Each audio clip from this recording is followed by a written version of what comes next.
Today's guest is Nan Lin. He's the founder of Kaizen Capital and Fortify. Fortify has built California's first ever fully permitted 3D printed housing community here in California. And one trend that I noticed that was pretty consistent is the increase in material costs, increase in labor, prolonged timelines. So there's always these issues that's constantly bothering me, and these issues are persistent shortage or minimizing profit.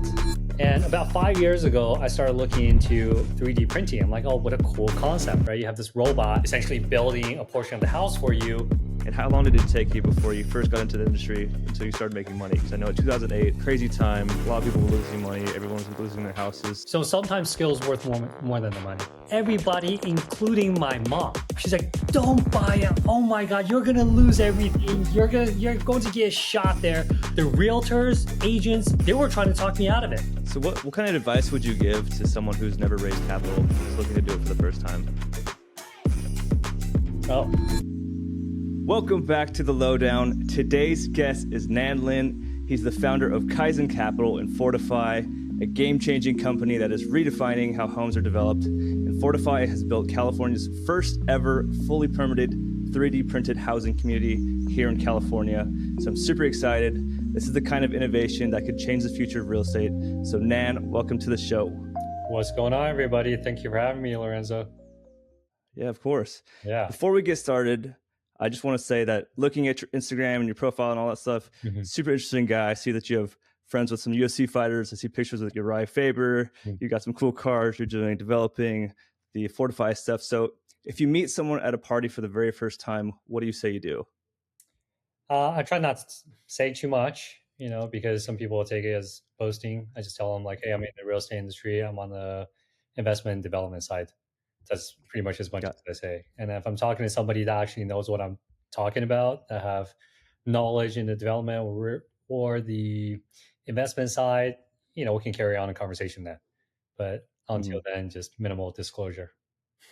Yeah, for sure. Because it definitely can be confusing, especially if people don't know what it is. So I think it's good to just kind of stay broad and then go into it. If needed, right? Yeah, for sure. You want to have meaningful conversations with meaningful people.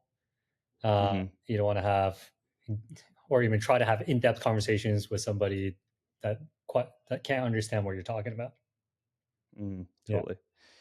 So I really want to get into the background with Fortify. So how did that even come into fruition? Okay, so have you say you have a couple flips, right? Yes. Okay. So with a couple flips, obviously, are these the first ones that you're doing, or you've been doing it for a while? My two right now that I'm doing are my 2 and 3. So I did one a year and a half ago. Okay. So the first one is like trial and error, right? You learn a bunch of stuff. You're just getting into it and trying your knowledge base, applying the knowledge that you have, and going through a project, correct? So after the first one, I'm pretty sure you have metrics. And with the metrics, now you're looking to refine these metrics from the purchase to the renovation, material costs, start working on all the different numbers, correct? So I've been at this for quite some time now. And, I think we renovated over 100 units. We built over 40 or something crazy like that. I mean, it's not too crazy, but given the amount of time we had to do all this, I'm always working on numbers, right? Looking at numbers, looking at ways to refine the process. And one trend that I noticed that was pretty consistent is the increase in material costs, increase in labor. There's always issues with contractors, prolonged timelines. So there's always these issues that's constantly bothering me. And these issues are persistent in causing, I guess, shortage or minimizing profit.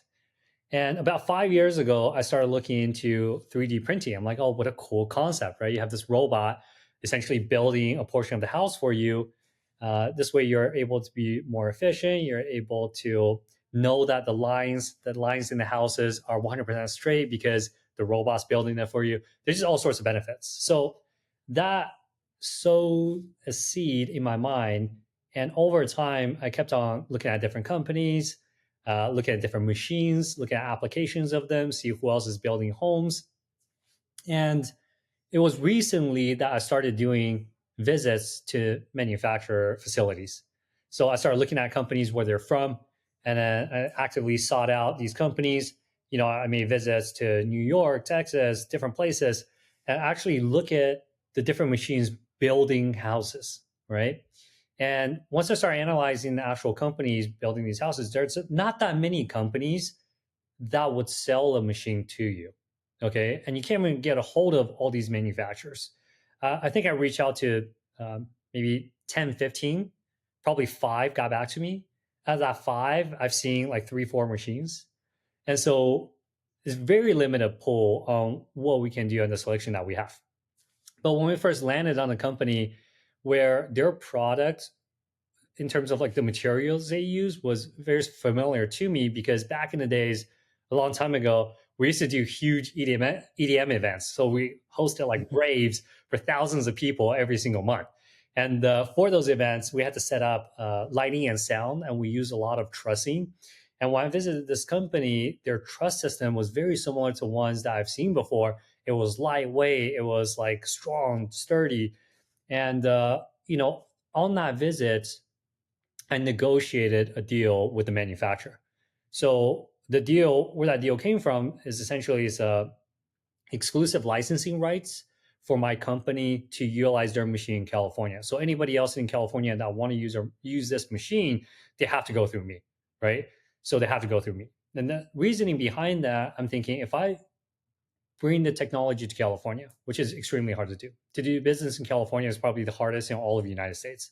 If you can do business in California, you can do business anywhere in the United States. All right, that's just a fact. So I'm thinking, if I bring his technology to California and essentially do business development and promotion for him, because I'm going to be documenting the entire process, I'm going to be using the machine, help him with R&D, I'm doing all this for him, and let's just say this becomes very successful very fast, and more people want to buy the machine. Essentially, without the exclusivity, I will be fostering my own competition, right? Because if other people buy the machine, they now compete in the same space that I do. So instead of creating my own competition, if I lock in exclusivity and licensing rights, now I will be expanding my business at the same time their business. Make sense? So on that same trip, we locked in a exclusivity agreement, licensing rights. And then when I came back to California, I just hit the ground running, setting up the company, setting up the infrastructure, making sure that we have a property to start the permitting process on. The actual agreement took about a year to pen down.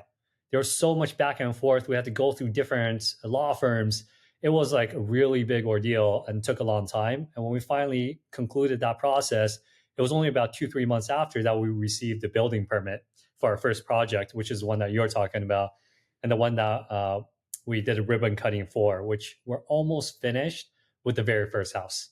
So right now, I believe it's at 8 feet high. We need to go 1 more feet on the wall height, and then we start with the construction of the parapets and also installation of the roof and the metal roofing. So we anticipate that very first house will be finished in about sometime this month. Nice. Yeah. So I mean, nice. So just to sum it all up,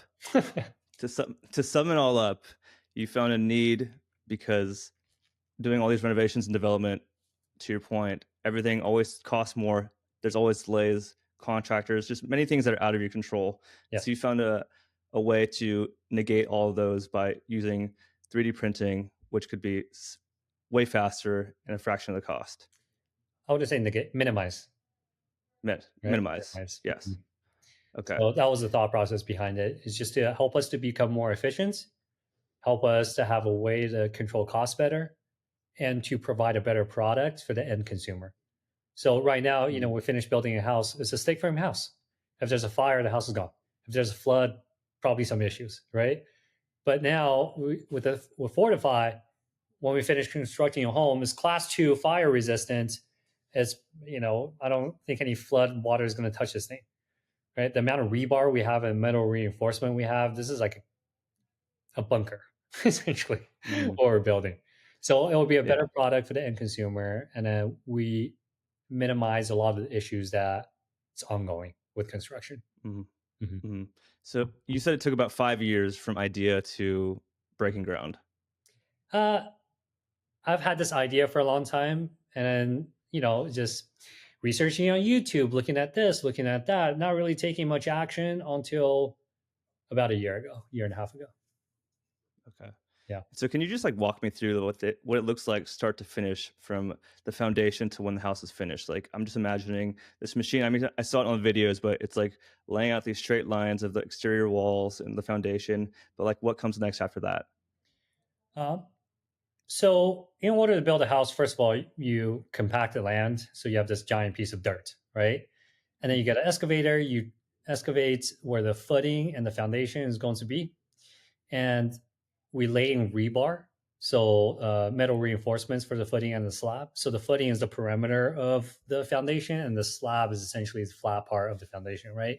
So we lay in rebar, tying all the rebar, and then we actually use a 3D printer to extrude concrete for the footing and for the slab. So this was also done by the machine. And then the machine will come in, deposit concrete, the concrete mix for the footing, for the slab, and then once that's all done, we have to lay down a perimeter, couple layers on the outskirts of the slab for the remainder of the house. Okay, so you print two more layers on the outskirts, on the perimeter, and then once that dries up, now we're talking about you're doing interior and exterior walls at the same time. So the machine comes in, interior, exterior wall. To get it up to 7 feet, it took us about 7 days. For the next two, for the next 2, 3, 4, 5 houses, I think it will take us less than half of the time that it took us. Because for this very first one, keep in mind, it's the first time that the structural engineer dealt with this, the architect dealt with this, Yuba County's dealt with this, city, all the special inspectors. This is the first time they have seen anything like this. So everybody is being extremely cautious, and they're being overly cautious to the point where we have to lay down what they call a wire metal mesh every 2 inches. So every 2 inches of height, there's a layer of metal. And then we have to do this every 2 layers. So that was extremely time consuming. But the machine comes in, lays down the layers of the walls all the way to ceiling height. And then we obviously have to frame out the windows and doors.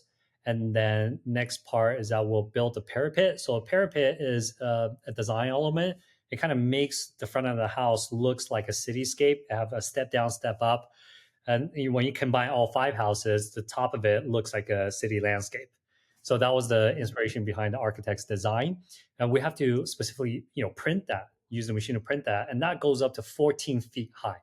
So once we're done with the parapets, then we bring in the traditional wood trussing for the roof. So every, I forgot, 1.5 feet or whatever the distance is, we have this traditional wood framed truss that's laid out and attached to the top of the house. And then we bring the metal roofs that we have ordered and attach the metal roofs to the trussing. And then we put insulation, so on and so forth. Got it. Well, that sounds really freaking cool. So you said it took about 7 days to do the 8 feet wall. And you said the next several will take half of that time? Yeah, I said 7 days. Actually, it says 6.5 days to do 7 feet, 6.5 days to do 7 feet, 7 days to do 8 feet. And then when I left today, we were at 8 feet. It's only half a day. So I think we're printing another half a foot or foot. Wow. That's awesome. Mm-hmm. That's crazy. And so cool to see, honestly. So what would you say is the total time, I guess, from start to finish that you anticipate? For this very first one, it's taken us an extremely long time because of training, because this is the first time we're doing it, unloading all the equipment, doing site setup. We're sitting at 3 months. And then for this very first house, which is extremely unfortunate, but you have to, I think for any new company setting this up, they have to go through this learning curve. So this very first house will take us about 3 months. For the second and third home, we're actually printing together simultaneously. For both of those homes together, our timeline is looking at 2 months. So it'll be a month a house. Wow, that's crazy. Especially going from my flip that's taking, I mean, with all the permitting, all that stuff, 9 months. It's crazy to see that a brand new house from the ground up. Permitting is painful, but once you get past that, and you have a technology like this on your side, it should be extremely fast and efficient. Mm-hmm. So, how did you even get the city in California to approve something like this that has never been done before? There has been other 3D printed homes in California, just not a community of them. Hmm. But to the city and county jurisdictions that we're in, this is their first one. However, the team that we have is actually pretty good, right? Endemic Architecture, I'll give him a shout out. Endemic Architecture, Clark Thanhaus, he's the one that is our main architect. And he's actually a professor at one of the universities in San Francisco. So he definitely knows what he's doing, along with our structural engineers. They're just very detail oriented. So they try to think of any problems that or questions that city county building department might have, and they'll try to answer those questions ahead of time. So during the first submittal, I think we only got very minimal comments back, and we had this approved in less than 5-6 months. It was like pretty fast for what it is. Wow. And do you find that, I mean, in Yuba City, is it a lot easier to do than, say, if you did it in San Mateo County or San Francisco County? I mean, there's not a ton of area to build here, so I imagine you'd have to demo an existing house or do something like that. But is it pretty easy to do out there? I feel that they are definitely friendlier because it's an expanding and growing city. So they want new business, they want innovation. They actually have a program called Yes to Yuba. And then essentially they've done container homes. Like they're trying out all these different new things to draw developers and draw, potential homeowners. I feel that it is a lot easier to do business there currently. We're trying our luck with Sacramento City and County next by permitting another 16 units on different properties. But I think the next one is 9 units. So we have 5, 9, and another 7. So we're trying a property. The next one we're doing is 9 units. I'll let you know how that goes. We don't know yet. Nice. Yeah. Cool. So what does the financing kind of look like for this kind of stuff? Or the For capital a stack? house, or what are you saying? I mean, I guess what do you expect for all the expenses for like one specific house? How much do you plan to sell it for? And I guess profit margins. Outside of land and improvements, you have to do improvements. You have to buy the land, right? Besides that, for this very first house, we're looking at $150, $200 a square feet. So that's the cost to the developer, right? If we're building for somebody else, I think we'll sit at $250 a square feet. And then depends on the cost of labor. If it's in San Francisco, it's more expensive. We'll probably land anywhere between $275 to $300 a square feet, right? But essentially, it will float between $250 to $300 for customers. Okay, if we're building houses for other people, the developer on our side, we're going to land in between $150 to $200. In Sacramento, if we can do this right, we'll probably get it closer to $150. Maybe even sub 150s if we're extremely efficient. But for this very first one, our cost is actually between 150 to 200 initially, with all of the unnecessary rebars, unnecessary wire mesh, all the special inspections, the learning curve, the training, whatever. So I think we'll land a bit at 150, 200. Mm-hmm. Nice. And then what about the ARV? I guess it's just depending on the area that you're in. Yeah, the ARV, yeah, it depends on the area, especially. San Francisco is going to be way different than Sacramento, right? Sacramento is a little bit different from Yuba County. For these homes, they're going to be 1,000 square feet, and I think our exit price is going to be around $350,000, so around $350 per square feet. So if our cost is 150 to 200, now we have to add in how much the land costs, how much the improvement costs, right? For this very first one, I'm just like, it's one of my projects. I'm running this machine and I'm building out all 5 houses and I'm going to run detailed numbers, but essentially this is my guinea pig and this is going to be my proof of concept. So once all 5 houses are done, I'm going to sit down, pencil everything out, and figure out exactly where we are. Right now, 150, 200 for this very first house.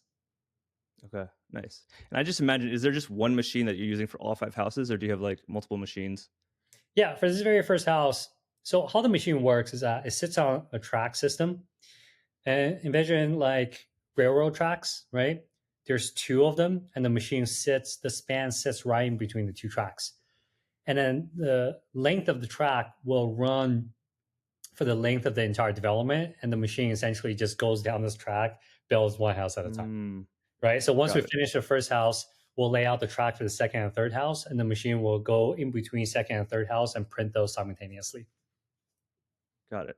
Okay. Mhm. Yeah, one thing I really love about this, I mean, it just solves so many different problems. I mean, we have such a huge shortage of housing in California. So A, you do that. Second, I mean, especially with all the fires and all the disasters that have come about, I love that this is fire resistant big time and flood resistant. And so I Mhm. was looking on your website that it actually lowers all the insurance costs. And then it's just really profitable for the developers because it's faster and just solves all these different problems. Yeah, I would say like not only for developers, but for homeowners and potential investors, right? So you as an investor, imagine, you buy a traditional home and you have a tenant like turnover. You have to replace the carpet, you have to replace, maybe replace the paint. There's a hole in the wall, you have to patch a hole in the wall. There's just all these different maintenance items. Also, you probably have to pay for utilities, correct?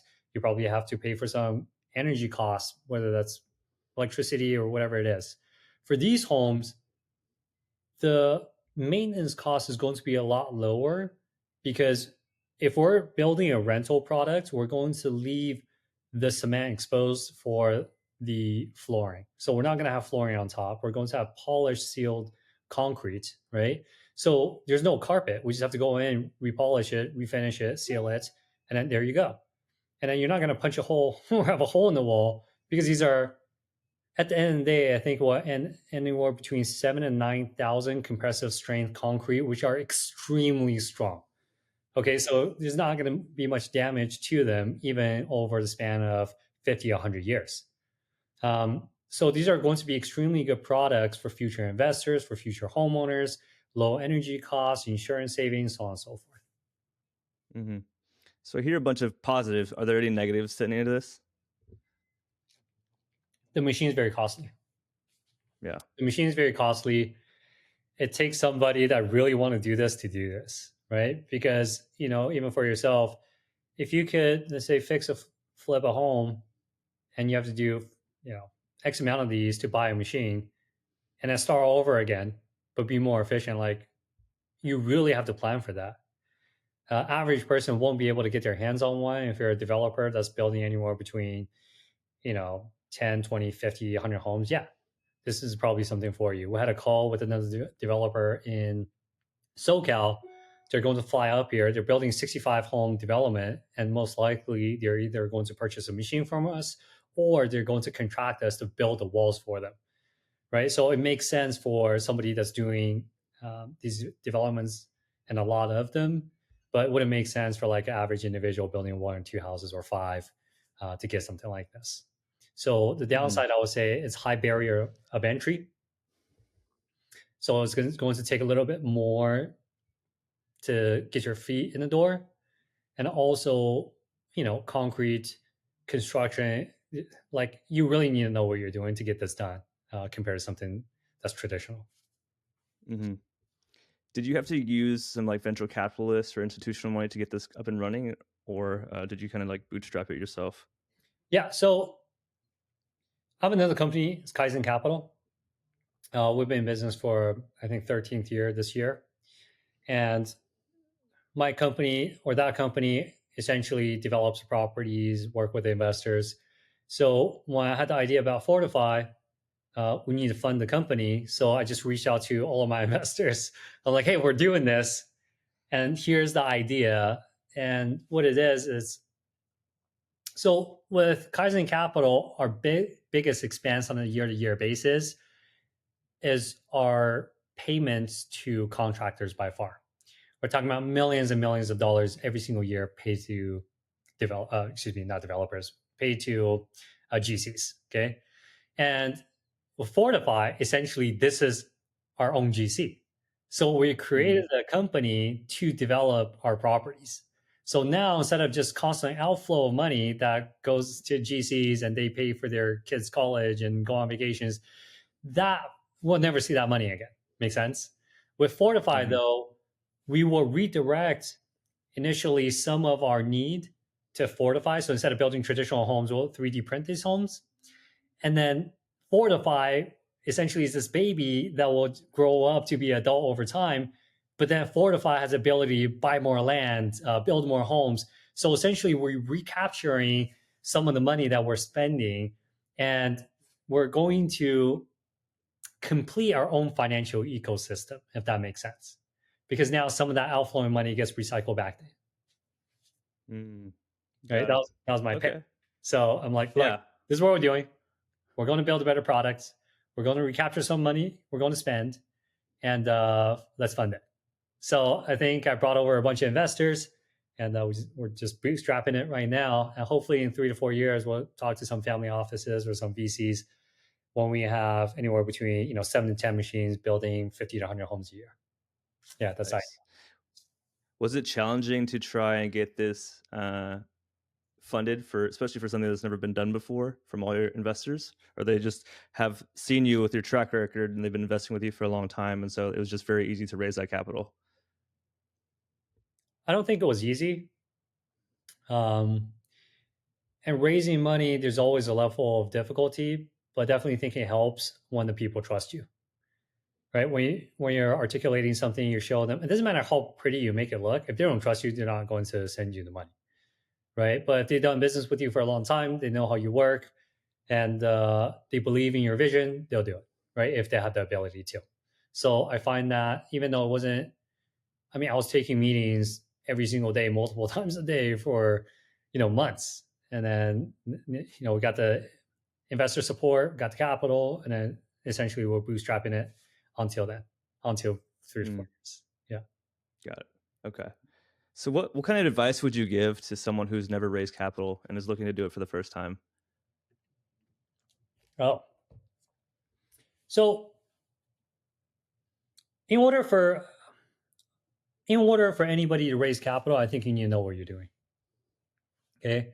Number one, the person raising capital need to know what they're doing. Building a house, right? Doing a fix and flip, doing whatever. Like raising whatever you're raising capital for, the person raising need to know the product, and they need to believe in their own abilities, and they need to have the ability to deliver. Because when you're raising capital and you're using someone else's money, it might seem like, hey, it's a great idea to use someone else's money. But you got to think about now you're responsible for their capital. What did these investors do to make the money, right? Some of them are nurses. Some of them are teachers. Some of them are I don't know what they do, but most of them work for the capital, correct? You're taking on that responsibility, and you need to make sure you deliver, right? And I feel like the investor, or the operator, need to have the mindset where if things go awry, the operator needs to take the hit to protect the investors. And if you operate like that, I think people will trust you over time, and you deliver, people will trust you over time, right? But first and foremost, you need to know what you're doing before raising any capital. Or else you're just telling people, hey, fund my project I have no experience in. Like, who's going to do that? Yeah, I agree. You definitely have to treat everyone's money as if it's your own, and always kind of have the reserve so that if things go sideways, you take it out, take the hit yourself. And that's how you build trust with people, and your reputation just builds and spreads to other people. Yeah, you have to protect your capital better than you protect your own. Like, it's more important that you protect theirs than you do yours. Not saying that yours own is not important, but it's secondary to other people's money. Mm-hmm. Yeah. So going back to the houses, is this something that you could see being done for small multifamily or ADUs also? So just only single family homes? No. So single family is actually very inefficient for the machine. Not very efficient. So multifamily with shared walls is actually the most efficient. Okay, so the next project we're printing, total of 9 units. Out of that 9 units, 2 are ADUs. So there's 2 ADUs sitting on top of the lot. We're printing those first. The machine, again, is on a track system. There's top track, bottom track, and the 2 ADUs are side by side. So we're printing those first. And then we're moving the top track to below the additional 7 units. And on that 7 units is spread out between 2 buildings. One building consists of a 4-plex. Another building consists of a triplex. All units, 6 units are 2-bedroom, 1 bath. 1 unit is 3-bedroom, 2 bath. The ADUs are 2-bedroom, 1 bath as well. And so we are printing multifamily. And then the machine actually shines the most when we're just doing rectangle, straight lines, shared walls, because it's just so efficient, right? Instead of doing weird angles and things hanging in the air. So Is there a maximum height that it can go to as far as like number of floors? right now, the manufacturer SQ40 is based out in New York. They have a design and permanent plans for a 2-story structure. So I'm going to have them do it first before I take a stab at it, just because I don't necessarily feel like being a guinea pig at this very moment in time. So it could go up to 2 stories. And then once they have their proof of concept, we'll be doing that here in California as well. Got it. Cool. So what's been some of the biggest learning lessons from this first one? Getting people to understand what we're doing, and getting people to work together. So, for example, even though the architect is designing this cool design, right? He might not understand the way that the machine works, where he has to take in consideration the way that the machine works so that he can optimize the design for aesthetics and also for the machine, right? So this first one, we're walking a tightrope on that. Structural engineers, same thing. They haven't worked with this before, so they're like over engineering everything, rebars, everything, right? And getting people to understand exactly what it is and essentially fine tuning all of their work so that we could optimize for a house that is both strong, aesthetically pleasing, but also makes sense financially, right? And city inspectors, county and city building departments, just everybody needs to come together and figure out, this is what we're building, this is the end product, and this is the way we could go about it. And that's an ongoing challenge. But after the first house, I think for the second, third, fourth, fifth, it will just be so much easier. This very first one is extremely challenging, though. Yeah, I imagine, to your point, just the first one's always the hardest for whatever it may be, and just getting all those people to work together. And then once you start getting the standard operating procedures, SOPs, and then everything, just like make everything just more streamlined and efficient, everything will be infinitely easier. Hopefully. Yeah. Well, no, already, I can already see it. Every single issue that we've ran into, we found a solution, and these solutions are being implemented for the future houses. So we probably took the biggest hit on this first house. Yeah. So if everything goes perfectly, how do you envision Fortify 10 years from now? I don't know about 10 years from now, but 3-4 years from now. Maybe 5 years. Yeah, we would have 10 machines running simultaneously, building out one lot, over 100 homes a year. That will be one big project, and we'll scale from there. So each machine is capable of building, many houses, 5, 8, 10, depends on how these houses are designed. If we're building plexes, each duplex that we build has 2 units, it doesn't make difference to the machine. It'll just print the lines. So at the same time that we could finish one house, we could finish a duplex. And then that's about optimization. So we have to implement designs that the machine can print, which optimizes like the layout, the cash flow in the future if we're going to rent it out, optimize returns, optimize every step of the way. So 5 years from now, at least 10 machines building 100 homes a year. That's the goal. Nice. If you don't mind me asking, how much is it to get one of these machines? It's going to be between 1.3 to 1.5 million. Okay. Damn. Okay. So yes, to your point, it'll be very challenging to get as a small investor. You definitely got to have a whole company or development and just, have the funds to do it. Yeah. And then that's not, and then you have to think about labor cost, right? You have a machine, you need labor to operate it, correct? Insurance, right? Just because you have machine, labor, and insurance, it doesn't mean that you have projects to do, correct? So you have to line that up. Who are you doing the projects for? Where are your customers? So us being the very first one to bring SQ40's machine here, there's a lot of challenges that we're taking on And we're also working out solutions and paving the way for future machine operators or potentially investors that want to buy a machine. We're the ones laying down like a foundation so that people can follow our footsteps. So there's a lot of challenges, but we're here for it. Mhm. How long does the machine, I mean, what's the lifespan of it? Like, and how often does it have to get maintenance? We don't know yet. Their warranty is pretty good. The manufacturer, will work closely with them. It seems like if you actually look at the machine, it's well designed and there's many components to it. So if something breaks, it's just matter of replacing the component, right? It's not like a whole machine just breaks down. It's not like this mono thing. There are many components, different pieces. So any given time, if something doesn't go right, we'll just figure it out. Yeah. Right now, the machine is so new, we haven't run into any major issues yet. So let's keep it that way. Yeah, well, it's really cool to see. I mean, it's something I have never seen, and so just to see it for the first time, I was like, "Holy shit, this is awesome!" So I can only imagine that you're gonna have so much success in the future. So I'm excited to see it. Working on it. So I just want to switch up the gears Sure. and go back into like the early life. And what were you doing before Fortify? Like, how long have you been in real estate for? Entrepreneurship? Did you always kind of have this mindset growing up, or was your family involved in it? Yeah. So I've been in the industry for 17, 18 years now. So I actually started, I was going to the military academy during one of the summers. I was meant to go into the military at one point. And during one of the summers, I saw my friends doing real estate. I'm like, that's really cool because this was pre 2008. I'm like, this is really cool. They get to enjoy their time freedom and they make a decent amount of money. Let me look into it. So I started looking into that. And long story short, I got involved in the industry. But not too long afterwards, 2008 came.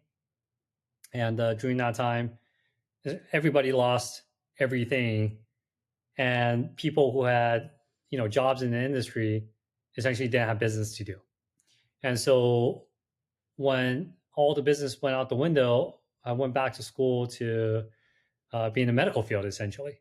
But like I really didn't enjoy what I was doing. I wake up in the morning not liking life very much, and something about business just always was enticing to me.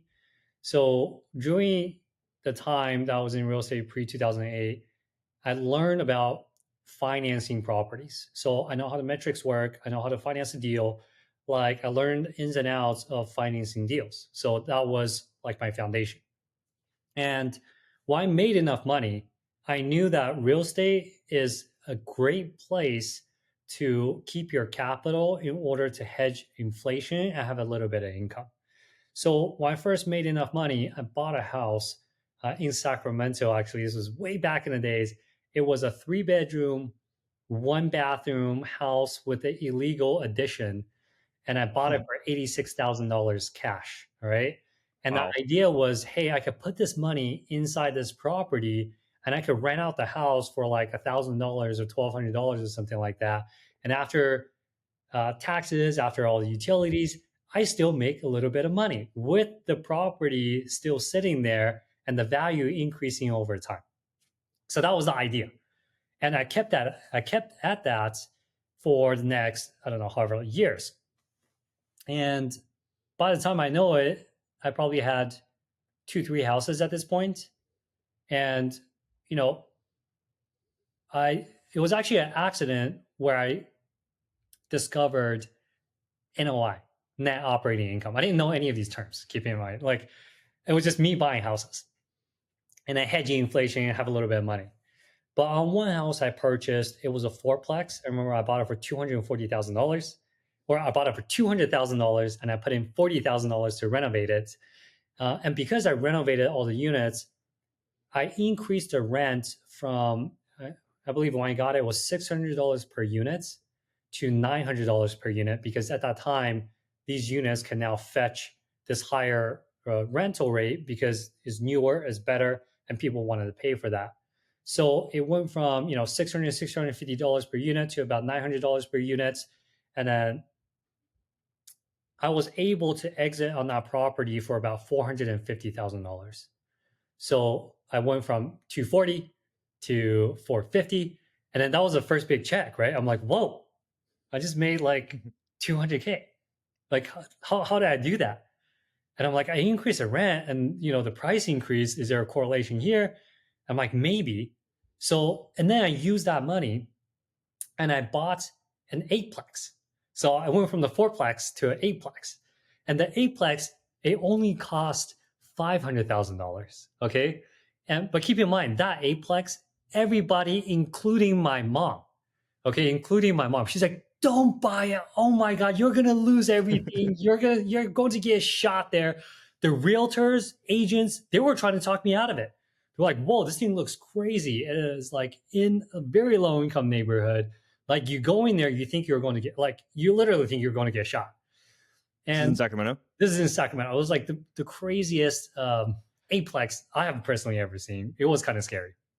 Everybody. Where's that, in like Florin Road? No, it was off of it was worse than Florin Road. It was something with Heights. It was really bad. I can find the address for you, but 8-plex, 500K. Okay. When I bought the 8-plex of 500K, they had rents for like $450, $500, $600, and every single unit was just completely trashed. By the time I finished with all of the renovations, each unit was renting out between like $1,000 and $1,200. So now I exited at over 800K. Okay. And I didn't spend that much money renovating each unit. I exited 800K. Now you're talking about, I had $500,000 sitting in 1031 somewhere. And now I'm deploying. And I think out of that one deal, I probably bought 2 or 3 more projects. And I just kept on like rolling this forward. And once I finished the 8-plex, I'm like, I really do have something here. This looks very interesting. And so we just dialed it up. So we just kept on investing and kept on buying more properties and eventually raising a little bit of capital here and there. And here we are. Nice. So I know you said that when you were starting in the industry, what was it specifically that you were doing? Were you a realtor? Were you doing loans? Because I know you said you were learning financing also. So loan officer. Mm-hmm. Okay. And how long did it take you before you first got into the industry until you started making money? Because I know in 2008, it's a crazy time. A lot of people were losing money. Everyone was losing their houses. So walk me through that whole time period for yourself. And how long did it take you before you made that money that you used to buy that first house? Pre-2000, I started pre-2008. Oh. And so initially it was, I asked my friends, I'm like, hey, I really want a job. They're like, okay, here, go work here. And it wasn't, here, you start as somebody that's doing all the loans. I actually started cold calling people to see if they want to refinance. They put me on the phones, they put me to work. It was like zero pay for the first, I don't know, 2 months, 3 months or something like that. I was a kid, I don't care. Like, I'll work for you for free until I learn the skills. And then banks started coming in. So banks actually taught all of the loan officers like the different programs that they had. And we had to pre-qualify people and set them on like a specific loan. And back in the day, it's kind of crazy, pre-2008, depending on the interest rates that you got the borrowers on, you could earn 2 points up front, 2 points at closing, okay? Or 2 points at closing, 2 points, I think 2 months after or something like that. So you could earn, 4 points or up to maybe 6 sometimes, depending on the loan. It was like super lucrative. But anyways, it took me a good amount of time. I would say like 5 to 6 months before I saw the first real check. But when that first real check came in, it was like something substantial for me. And then so I just kept at it for a while. That wasn't what made me the initial capital to purchase the home. That made me enough money where I was like, this is a serious industry, serious enough for me to really dive into it, understand what I'm doing here.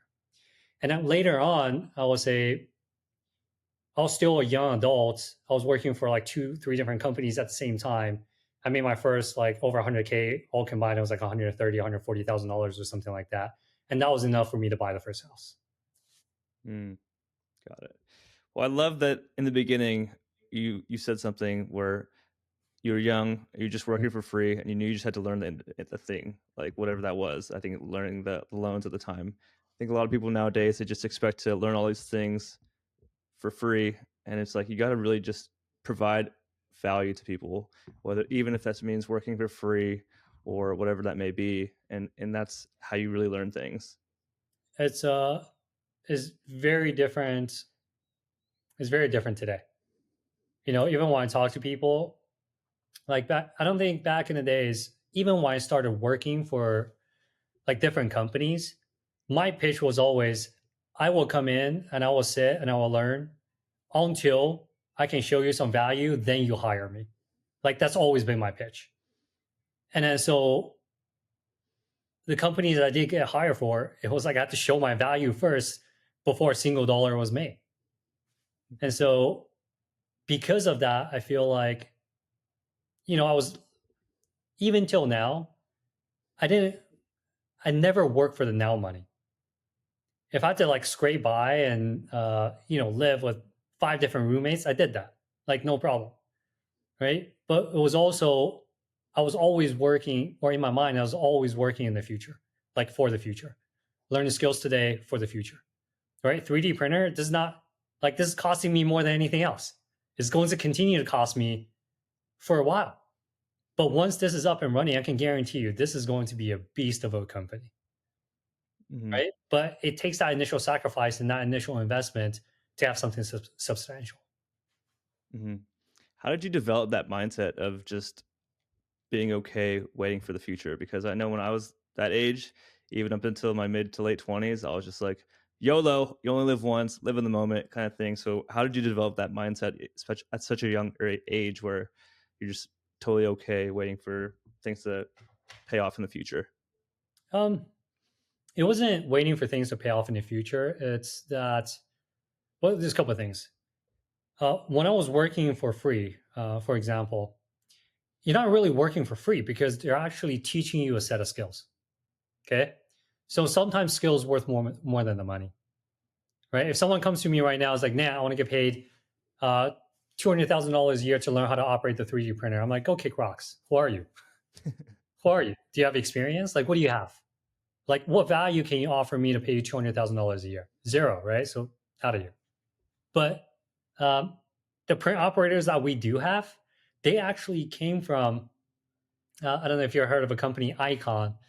So Icon built the first 100 home development with their 3D printers.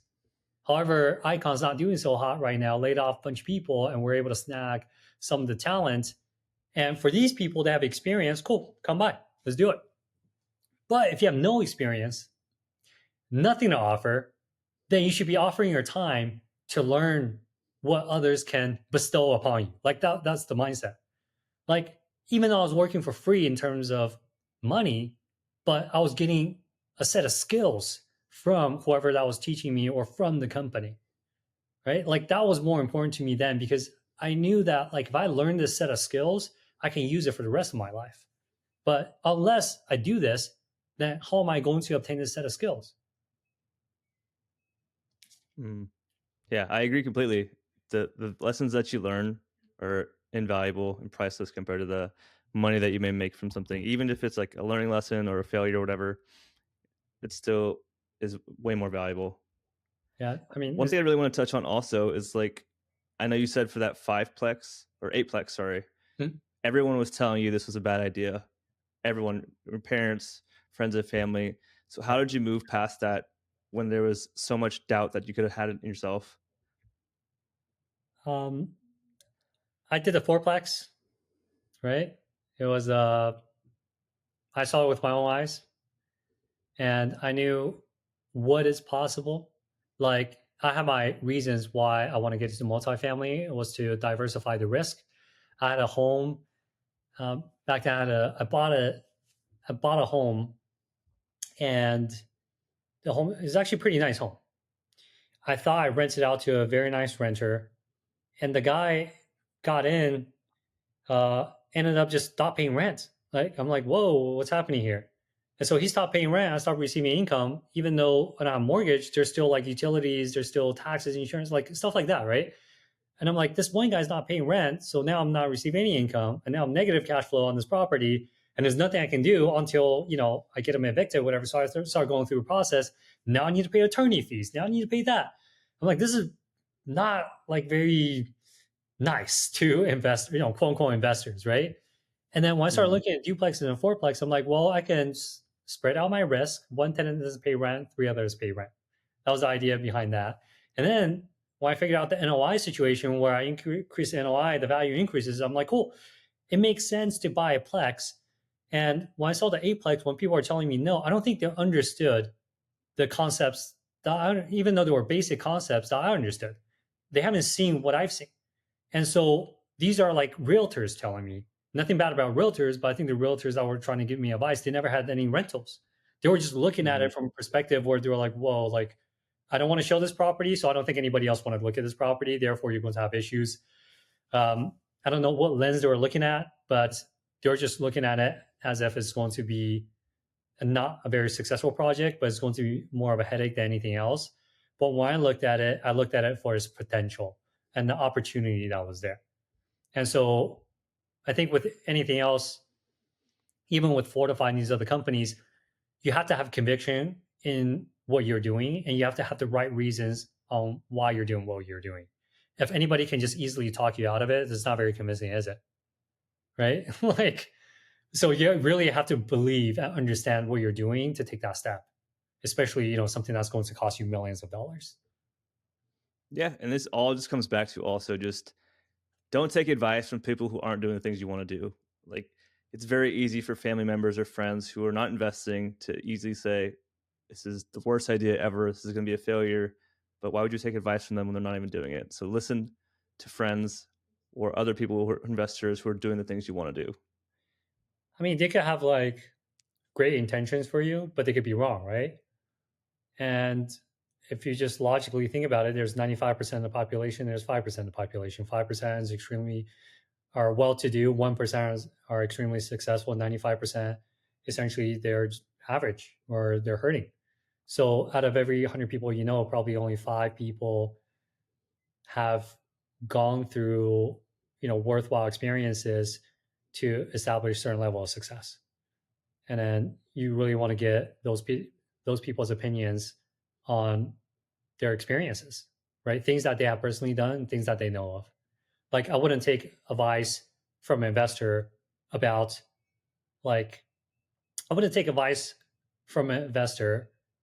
parenting if they don't have any kids. Does that make sense? Like, you wouldn't ask me about parenting. I have no idea, right? I don't have kids. So just because I'm good at one thing doesn't translate to another, even though there are shared successes between them.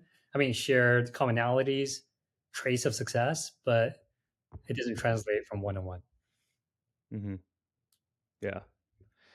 When did Kaizen Capital come into the picture? Was it shortly after the eightplex? Was it at the eightplex? It was actually when I bought my second or third house. Once I finished like buying my second or third house, I'm like, this is cool because I get to protect my capital. I have a little bit of rent coming in. The houses are increasing in value slowly over time. Like, I knew that to be true, right? I'm like, this is really cool. And people were asking me about like buying houses, how to invest. I'm like, dude, I don't know. Like, I just bought a house with my own money. Like, stop asking me, And then plus, you don't have enough. Like, these people didn't have enough. They're like, how do I invest like 10 grand or 5,000 or 30,000? I'm like, that's not enough for anything because I bought these cash and then the 10, 20, 15, whatever, that's not enough. Okay. But enough people asked me over time. And it was a close friend of mine. She was like, man, I just have this money. I don't know what to do with it. But if I don't do anything with it, I think I might just use it for something that's not very intelligent. And essentially, I was like, okay, well, she doesn't have enough, but 10 other people asked me. So if I put all 10 people's money together, we could buy the next house cash and we could have the same results that I did. And then like buying a house cash, by the way, is not an investment strategy, right? Back then, it was buying a house in cash because I didn't know what I was doing. And then that was the only way that I thought we could mitigate risk as much as possible. Because at that time, the only thing that you could do for you to lose a house is that if you don't pay taxes for a very long time, and then, essentially the government can take your house over time. So I'm like, okay, just pay for the tax. We rent out the units. We're good. So that wasn't a strategy. It was more so like I didn't know what I was doing, right?